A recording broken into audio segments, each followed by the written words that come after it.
and a sense of belonging. In 60s Britain, children were raised to respect authority without question, but respect often came hand in hand with fear. It wasn't just teachers who demanded silence and obedience. The local policeman, known as the Bobby, was a figure every child feared and avoided whenever possible. Parents taught their children to keep their heads down, follow rules, and never answer back. The idea of questioning an adult simply didn't exist. Even at home, fathers often ruled with stern words and sharp discipline. Teachers and policemen were simply extensions of this same authority. Running into trouble at school or with the law meant consequences at home, too. Punishments were often doubled once parents found out. Looking back, this culture of fear shaped how children saw the world. Authority was absolute and rarely challenged. Respect wasn't earned, it was demanded, expected, and enforced from the very start. School uniforms in 60s Britain were not just about appearance, they were about discipline, conformity, and pride. Boys wore shorts, shirts, ties, and caps, while girls wore skirts, blouses, and often berets. Trousers were strictly forbidden for girls. No matter the weather, uniforms had to be spotless. Shirts ironed, shoes polished, ties properly knotted. Looking smart reflected well on your family as well as your school. Any child who turned up untidy could expect a stern talking to or even punishment. Children learned early that appearance mattered. A clean, correct uniform meant you were obedient and respectable. Rules extended to haircuts, socks, and even the length of skirts. There was no room for rebellion in the classroom. These uniforms became symbols of the strict order children lived under. They taught pride, discipline, and the importance of following rules. Space was a luxury few working-class families could afford in 60s Britain. It was common for brothers and sisters to share a bed, sometimes even with visiting cousins. Bedrooms were small, beds were often narrow, and privacy simply didn't exist. Children accepted it without question. Sleeping 2 or 3 to a bed was just part of life. Arguments over blankets or space were normal, and there was little choice but to get along. For many, it brought comfort more than inconvenience. Sharing a bed meant warmth, safety, and the feeling of being part of something bigger. Some families lived in small terrace houses with 1 or 2 bedrooms shared between multiple children. Parents slept in one room while the kids squeezed into the other. Bunk beds were rare luxuries. It seems unthinkable now, but for these children, sharing space meant sharing stories, secrets, and laughs long after the lights went out. It shaped bonds that often lasted a lifetime. Did you ever have to share a bed with your brothers, sisters, or cousins? Children in 60s Britain did not have rooms full of gadgets. Toys were simple, sturdy, and often handed down from older siblings. A tin train set, a yo-yo, a spinning top, or a rag doll could entertain for years. Board games like Ludo or Snakes and Ladders brought families together around kitchen tables. Plastic was rare, electronics non-existent. Toys were made of wood, metal, or fabric, and designed to withstand endless use. A well-loved toy might carry the dents and scratches of several children before it was retired. Creativity came from making your own fun. Empty boxes became forts, sticks became swords, and imagination did the rest. Toys were tools for play, not distractions from boredom.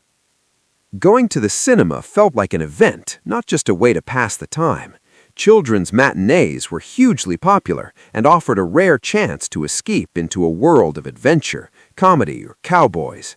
For just a few coins, you could spend an afternoon surrounded by other excited children. Before the film even started, the audience would stand for the national anthem. It was part of the ritual, part of the experience. There were no blockbuster franchises or endless sequels. Each visit brought something new, whether it was cartoons, short films, or newsreels. The cinema itself was often cold, noisy, and full of sticky floors, but none of that mattered. Sweets rustled, kids whispered, and laughter echoed during the funny bits. It was freedom wrapped in darkness, far from the watchful eyes of parents. Looking back, those Saturday trips were more than just movies. They were a ticket to independence, friendship, and memories that lasted longer than the film itself. For many, it was pure magic. Smoking wasn't just accepted, it was everywhere. Adults smoked in the house, in cars, in restaurants, and even inside hospitals without a second thought. Ashtrays sat on every table, and clouds of smoke hovered over family gatherings. Children sat in the back seats of cars filled with smoke, ate dinners in smoky cafes, and waited in doctor's surgeries while the grown-ups lit up. Nobody talked about second-hand smoke or health risks. Smoking was seen as normal, sophisticated, and entirely unremarkable. Even toys in sweet shops reflected this attitude. Chocolate cigarettes were popular, and toy sets often included pretend smoking pipes. Children were expected to tolerate it without complaint. It was simply part of everyday life. Obedience wasn't just expected, it was demanded.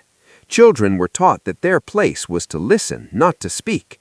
Phrases like "children should be seen and not heard" weren't just sayings, they were rules to live by. Speaking out of turn could bring punishment or humiliation. Adults were always right, and questioning them was considered rude or even rebellious. At school, at home, even in public, children learned to keep their thoughts to themselves. Their opinions were not wanted, and their feelings rarely considered. Respect meant silence. Conversations happened around children, not with them. Even at family gatherings, young ones were expected to sit quietly and speak only when spoken to. This wasn't seen as cruel at the time. It was simply how things were. Growing up meant learning to wait, to watch, and to keep quiet. Only when you became an adult could your voice finally matter. Looking back, it is hard to believe how different childhood used to be. Rules were stricter, freedoms were greater, and expectations were clear.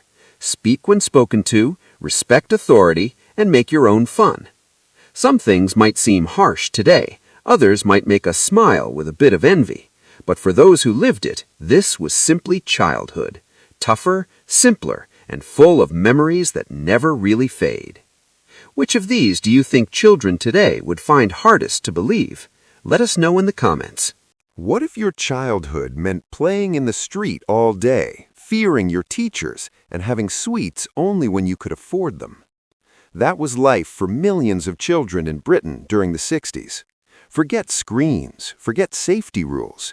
This was a time of strict schools, endless freedom, and some truly strange traditions. Playing outside without adults wasn't just normal in 60s Britain. It was expected. Pavements became football pitches, alleyways turned into obstacle courses, and neighborhood parks felt like entire worlds.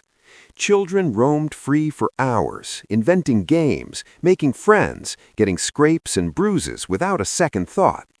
British Bulldog, conkers, hopscotch, these weren't just games, they were rites of passage. Kids learned how to fall, how to argue, how to make up, and how to stand their ground. There were no helmets, no health warnings, no adults hovering nervously. With little traffic and strong community ties, the streets offered a freedom that's hard to imagine now. Neighbors kept a distant eye but never interfered. As long as you came home before tea, you were doing fine. Childhood meant dirt on your knees, grass stains on your socks, and the taste of pure freedom. What's most surprising is how safe it all felt. Because back then, freedom wasn't seen as reckless. It was just part of growing up. Forget complaints to the head teacher. In 60s Britain, punishment at school meant pain, humiliation, and nobody questioned it. The cane was king. Teachers could and would strike children across the hands, legs, or backside for answering back, failing tests, or even looking bored.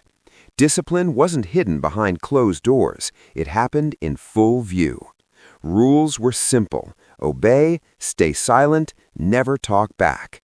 Those who broke them faced rulers across knuckles, ears twisted until they burned, or endless lines of punishment written by hand. Prefects sometimes acted as mini authorities, and playground justice could be just as harsh.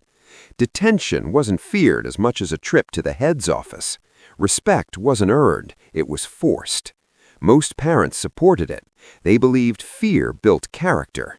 Today, it feels almost barbaric, but for millions of children, this was simply how school worked, and nobody dared to ask why. For children in 60s Britain, television felt more like a treat than a right.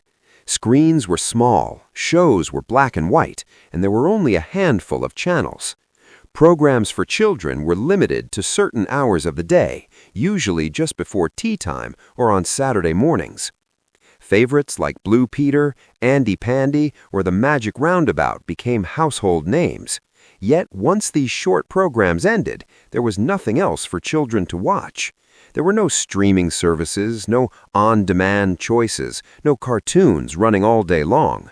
Adults controlled the schedule, and news or political programs often took priority. Most homes had just one television set, and it belonged to the parents. Children watched whatever they were allowed to watch, sitting cross-legged on the floor, with the picture often flickering. Adjusting the aerial or hitting the side of the TV was part of the routine. Despite the limitations, these few hours of television held a kind of magic. Families gathered together, stories were shared, and characters became part of everyday life. Snacks in 60s Britain were a world away from today's shelves, packed with crisps and sugary treats. For most children, tea time meant simple homemade food passed down through generations. A slice of bread with butter and a sprinkling of sugar was a typical treat. Biscuits were plain and often rationed carefully. Sweet things were kept for birthdays or Sunday afternoons. A cup of tea with a rich tea biscuit or a slice of Victoria sponge offered real comfort. Families did not fill cupboards with endless snack options. Supermarkets were smaller, budgets were tighter, and sugary drinks remained a rare luxury. Squash diluted with water was about as exciting as it got. Children quickly learned to make the most of what was available. A penny might buy a small bag of boiled sweets from the corner shop, but home baking was far more common. Cakes were shared among siblings rather than devoured alone in secret. These modest snacks were never about indulgence, but about family, sharing, and enjoying the little things. Looking back, they remind us of a time when having less truly meant appreciating more. Although official rationing had ended by 1954, its shadow lingered for years. Many children in 60s Britain grew up hearing stories from parents about the struggle to find sweets, chocolate, or even fruit during the war. Some older children still remembered ration books and the thrill of finally buying something sugary. For working-class families, many treats remained just that, a treat. Sweets were not bought in bulk, but in tiny paper bags carefully chosen from the jars behind the counter. Sherbet dips, fruit salads, or blackjacks were the kind of simple pleasures that defined childhood. Penny sweets allowed children to stretch out a single coin into something memorable. For those with less, even that was a rare luxury. A visit to the sweet shop felt like a reward, not a daily habit. Chocolate bars were smaller, less sugary, and much harder to come by than today. This scarcity shaped how children saw food, teaching them patience and appreciation. No present could match the excitement of receiving a bicycle. A rally or chopper was more than just a toy. It meant adventure, freedom, and growing independence. For many children, learning to ride a bike was seen as just as important as learning to read or write. Scraped knees, bruised elbows, and wobbly starts were all part of the journey, but once you found your balance, the streets felt like your own. Quiet roads, country lanes, and parks became the perfect playgrounds for young cyclists. Parents trusted their children to head out alone with only one rule: be home in time for tea. Bicycles carried more meaning than simple transport. They represented status, freedom, and friendship. Some kids decorated their bikes with streamers or homemade number plates, turning every ride into a statement.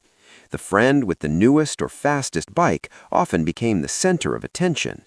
These bicycles gave far more than movement from one place to another. They offered confidence, independence, and Learn Quran online with Hassan al-Basri Quran Academy. We teach Quran online with Tajweed through Skype, Zoom, and WhatsApp all over the world. We offer Quran for beginners, Quran with Tajweed, Qiraat course, Quran translation, Quran memorization, Tafsir course, learn with qualified expert and trained teachers. So what you waiting for? Join us, visit over website, HasanAlBasriQuranAcademy.com.